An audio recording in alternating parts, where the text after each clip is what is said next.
श्लोक 31। हे देवों के देव, कृपा करके मुझे बताइए कि इतने खौफनाक रूप में आप कौन हैं। मैं आपको नमस्कार करता हूँ, कृपा करके मुझ पर रहम कीजिए।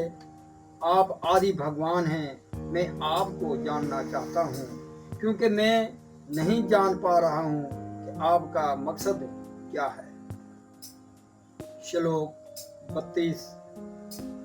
परम पुरुष भगवान ने कहा, सारे संसार को खत्म करने वाला काल मैं हूँ और मैं यहाँ सब लोगों का खात्मा करने के लिए आया हूँ।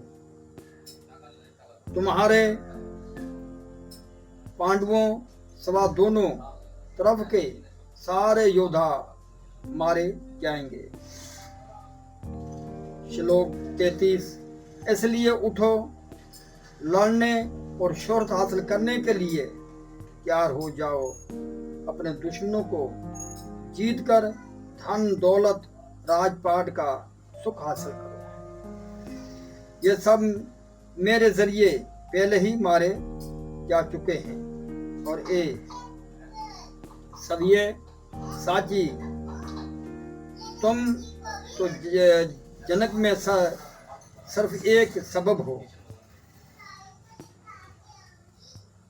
श्लोक 34। वरुण, भीष्म, यदिरथ, कर्ण और दूसरे अजीम योद्धा पहले ही मेरे जरिए मारे जा चुके हैं, इसलिए तुम इनको मार दो और बिल्कुल परेशान ना हो। तुम सिर्फ जंग करो। जंग में तुम अपने दुश्मनों को शिकस्त दोगे। श्लोक 35। सज्जी ने धृतराष्ट्र से कहा, हे राजा, परम पुरुष भगवान के मुख से इन अल्फाजों को सुनकर कांपते हुए अर्जुन ने हाथ जोड़कर उन्हें बार बार नमस्कार किया। फिर उसने खौफजदा होकर कांपती आवाज में श्री कृष्ण से यूं कहा। श्लोक 36। अर्जुन ने कहा, हे ऋषिकेश, आपके नाम को सुनने से संसार खुश होता है और सभी लोग आपके तरफ मायल हो जाते हैं। हालांकि कामल हस्तियां आपको नमस्कार करती हैं, लेकिन आसुरी लोग खौफजदा होकर इधर उधर भाग रहे हैं। ये सब ठीक ही हुआ है। श्लोक 37। ये महात्मा, आप ब्रह्मा से भी बढ़कर हैं। आप संसार के हकीकी खालक हैं, तो फिर वो आपको एहतराम भरे नमस्कार क्यों ना करें। ये अत्यंत देवों के देव, जगत निवास, आप परम स्वरूप अक्षर हैं। आप विजयों की वजह और इस मादी जगत से परे हैं। श्लोक 38। आप आदि परम पुरुष भगवान सनातन पुरुष और इस फानी दुनिया के अजीम सहारे हैं। आप सब कुछ जानने वाले हैं और आप ही वो सब कुछ हैं जो जानने के काबिल है। आप मादी गुणों से परे अजीम तरीन पनाहगाह हैं। ये अत्यंत रूप, ये सारा संसार आपसे रचा बसा है। श्लोक 39। आप हवा हैं और अजीम मुंतजम भी हैं। आप आग, पानी और चांद हैं। आप पहले जी ब्रह्मा हैं और आप परदादा हैं। मेरी आपको 1000 बार और बार बार नमस्कार है। श्लोक 40। आपको आगे पीछे और चारों तरफ से नमस्कार है। ये लामहदूद शक्ति, आप लामहदूद ताकत के मालिक हैं। आप हर जगह मौजूद हैं और आप सब कुछ हैं।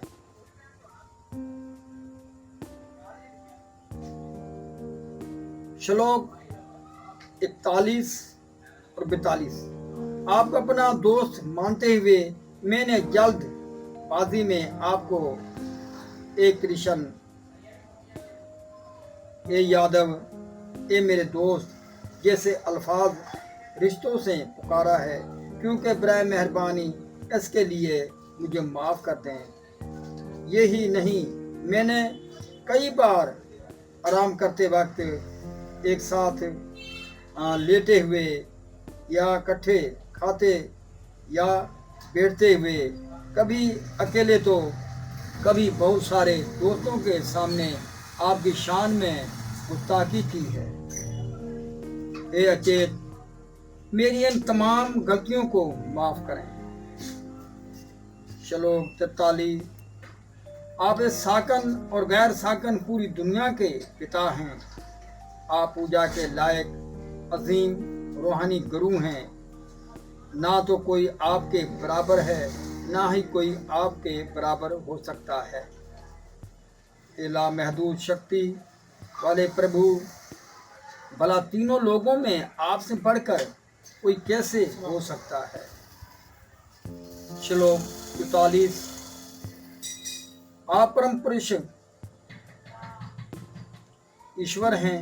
आप जानदार हस्तियों के लिए पूजा के काबिल हैं, इसलिए मैं झुककर आपको प्रणाम करता हूँ और आपसे रहम की भीख मांगता हूँ। जिस तरह बाप अपने बेटे की गुस्ताखी बर्दाश्त करता है, या दोस्त अपने दोस्त की बदतमीजी लेता है, या पत्नी अपने शौहर की बेतलफी को बर्दाश्त करती है, इसी तरह आप मेहरबानी करके मेरी गुस्ताखियों को बर्दाश्त कर लें। श्लोक 45। पहले कभी ना देखे गए आपके इस विराट रूप का दर्शन करके मैं खुश हो रहा हूँ, लेकिन साथ ही मेरा दिल खौफजदा हो रहा है। इसलिए आप मुझ पर कृपा करें और ए देवों के देव, ए जगत निवास, अपना पुरुषोत्तम भगवत स्वरूप फिर से मुझको दिखाइए।